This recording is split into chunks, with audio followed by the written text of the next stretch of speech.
Have you ever wondered how the English language came to be enriched with biblical phrases that we often use today? The credit goes to a man named William Tyndale. Born in the late 15th century, Tyndale was a scholar and translator who played a pivotal role in the Protestant Reformation. His early life was steeped in academic pursuits, particularly the study of languages.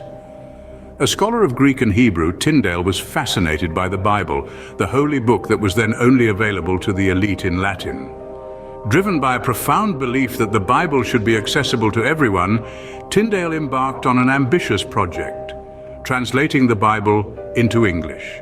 His groundbreaking work would not only democratize the Word of God, but also lay the foundation for future English translations of the Bible. Tyndale's journey was far from easy. His quest to make the Bible accessible to the common man was met with fierce opposition. Imagine living in a time when translating the Bible into your native tongue was considered heresy. This was the world William Tyndale lived in.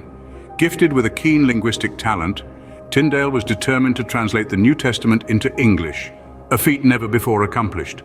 His motivation?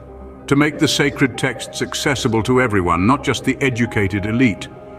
Yet, this noble endeavor was fraught with challenges. The church and state were vehemently opposed to his work, fearing it would undermine their authority.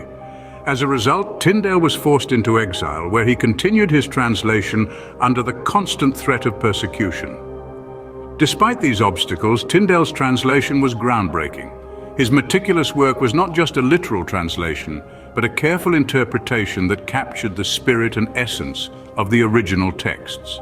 His translation was the first of its kind to draw directly from Hebrew and Greek texts, and it laid the foundation for all subsequent English Bibles, including the revered King James Version.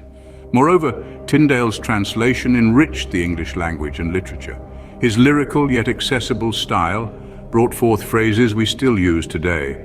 Expressions like "the powers that be," "fight the good fight," and "the salt of the earth" all originated from Tyndale's translation. Tyndale's translation was more than a linguistic feat. It was a testament to his unwavering faith and commitment to religious reform. William Tyndale, a man of conviction, paid the ultimate price for his belief in the accessibility of the Holy Scriptures.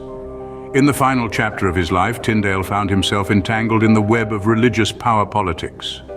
Arrested on charges of heresy, he was imprisoned for over 500 days, yet his spirit remained unbroken. His trial was a foregone conclusion. Condemned to death, Tyndale's last moments were marked by an impassioned prayer for the enlightenment of the King of England. His words echoed around the execution site as he was martyred, his body consumed by the flames. But death was not the end for Tyndale. His legacy lived on, shaping the very fabric of English society and language. His translation of the Bible laid the groundwork for the King James Version, and his linguistic choices still echo in our conversations today. Phrases like "the powers that be," "the salt of the earth," and "a law unto themselves" are all gifts from Tyndale to the English language. Moreover, Tyndale's unwavering commitment to making the Bible accessible to every man and woman ignited the spark of religious freedom.